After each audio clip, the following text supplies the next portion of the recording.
Hey guys, welcome back. So what we're looking at today is lesson 4, tables, equations, and graphs of functions. So let's go ahead and jump right in.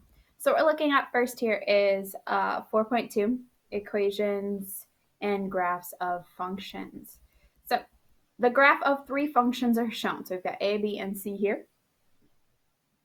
And we want to take and match each of these equations to one of the graphs.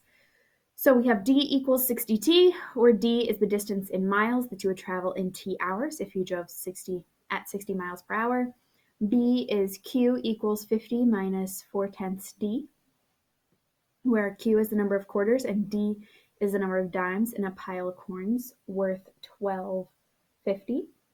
And last but not least is a equals pi r squared, where a is the area in square centimeters of a circle with radius r centimeters. So first thing we want to look at is linear versus nonlinear equations. A and B are both linear equations. B and C are both linear equations. So these two are going to go with B and C. C, though, we have a squared term, which means this is not linear. And this curve here represents a non-linear function. So A is going to go with C. So it asks us in 2 to label each of the axes with independent and dependent variables and the quantities they represent. So in this one, the independent is the radius, which is our x value, and our dependent is the area. So area, which is our y-axis. All right, now for the other two, in this case, we have d equals 60t. 60 is positive, which means the slope of our line is going to be going up and to the right.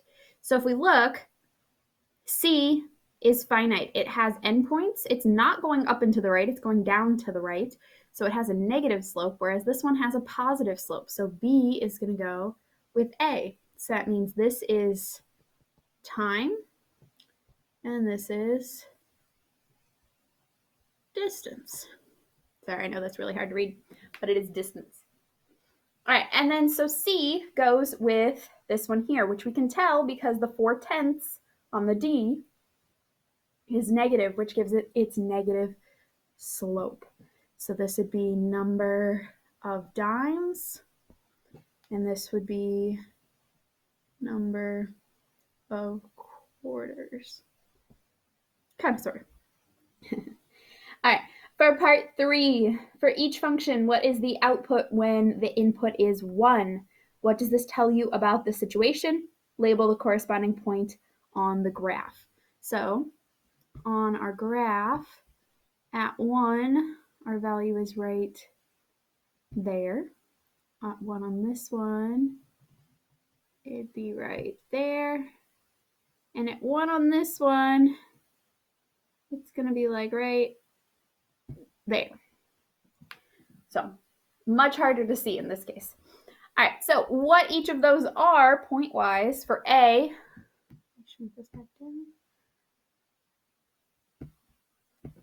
so for A, it's the point 1 pi.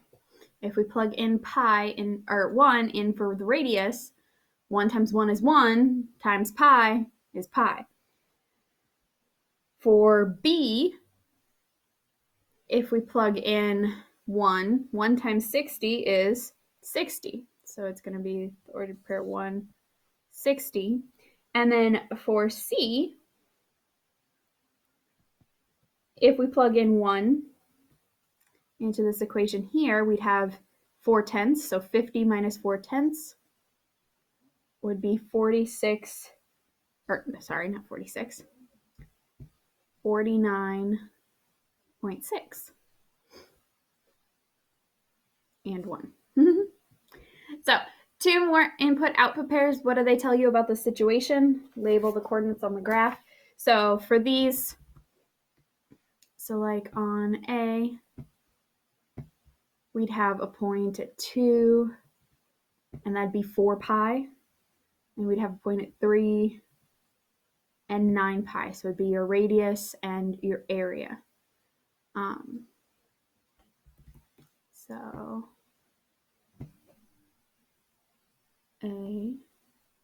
2 and 4 pi, 3 and 9 pi. So it's just plugging these values into the equations and getting your value for it.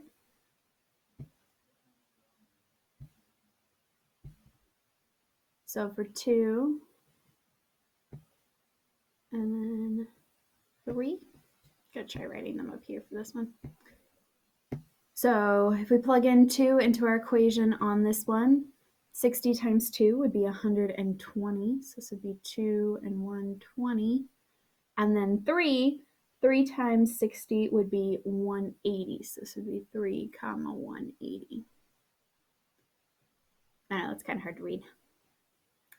All right, and then for this one, we could pick easier points, obviously. That'll work out a little nicer. And you don't necessarily have to. You can pick any points you want, so long as it's on this line. So for any x value and y value that it works.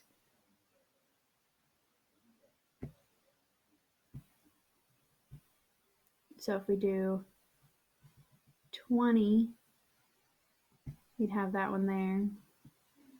60, we'd have this one here. So if we take 20 times 0.4, we're going to get 8, and 50 minus 8 is 42. So this is 20, 42. And then with 60 times 0.8 would be, 60 times 0.4 would be 24, and 50 minus 24 would be 26. So those would be our different pairings. And in this case, they would represent dimes and quarters. Our x value would represent dimes, so 60 dimes, 26 quarters, or 20 dimes and 42 quarters. All right, running around a track. Kieran was running around the track. The graph shows the time t he took to run various distances d. The table shows his time in seconds after every 3 meters.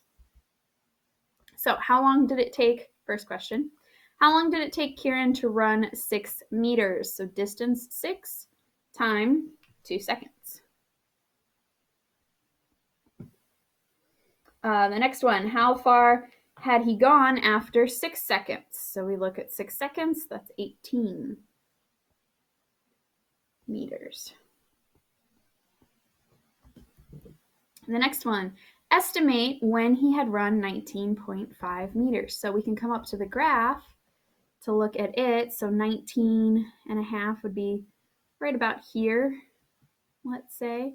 So it'd be about 6.5 seconds, thereabouts anyways. Obviously, because it's partway between, we can't get an exact answer. 6.5 seconds, about. And estimate how far he ran in 4 seconds. So if we come up here, we go to the 4. We're going to go over till we find where it is, which is right here, which is just a little more than 12. So probably like 12 or 13. So I'd say about 13 meters. So for the last one, is Kieran's time a function of the distance he has run? Explain how you know. So is it a function? If we look at this, is it 1-to-1 for every x value? Is there a unique y value? Yes, there is. We can solve for them. Some of them obviously will be decimals and approximations, but there is a unique answer for each. So yes, Kieran's time is a function of the distance he has traveled. All right, now we have another graph. So this is Priya running once around the track. The graph shows her time given how far she is from her starting point. So what was her farthest distance from her starting point? So this is our distance, and it looks like it'd probably be at 200. So 200 meters. Estimate how long it took her to run around the track. Well, here was her starting point when she was this was 0 time, zero distance from the starting, and she went all the way here and then all the way back. And it looks like it's a little over 72, so maybe about 75 seconds. All right, estimate when she was 100 meters from her starting point.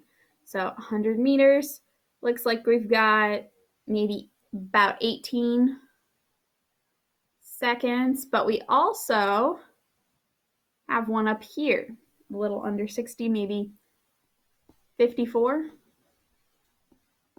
Obviously approximations because we don't know exactly, but we have 2 for these.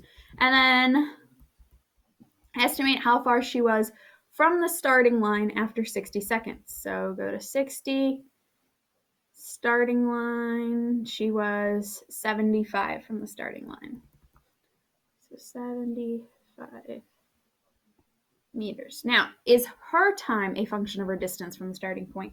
So if we look at this, is it 1-to-1 for any given distance? Do we know the specific time? No, because there could be 2 because of the way they did this. So no, it's not 1-to-1. The time is not determined by the distance from the starting line. So understanding what is a function and is not a function. So when we have cases where we can have more than one y value for our x value, and it doesn't matter, independent and dependent, think about it that way, then it's not going to be a function. We can't have more than one y value for a single x value and it be a function. So we have to be careful with those. All right, now we're going to take a look at lesson 5. So we are doing 2 lessons today, so we're going to jump on to lesson 5. Time and temperature. So this is lesson 5. The graph shows the temperature between noon and midnight in one day in a certain city. Was it warmer at 3 p.m. or 9 p.m.? So these are the hours after noon. So this would be 1 o'clock, 2 o'clock, 3 o'clock. So at 3 o'clock, it was right here at almost 55. And then at 9 o'clock, it was up here at almost 56. So which one was warmer? 9 p.m. was warmer. All right. Approximately when was the highest temperature? So this appears to be the highest temperature of 59, which happened just a little before 6 o'clock. So maybe like 5:45 p.m. All right, the next one. Find another time that the temperature was the same as it was at 4 p.m. So at 4 p.m., it was right here, just a little above 57. Another time it was there is at about 8 p.m.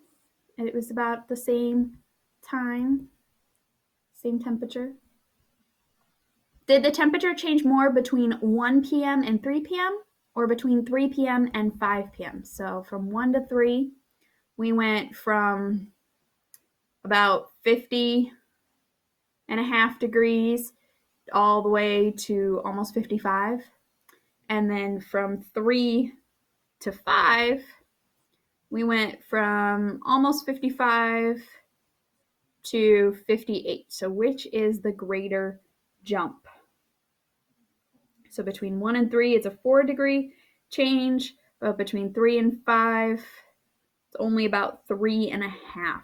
So it is greater 1 to 3 p.m. 4-degree change.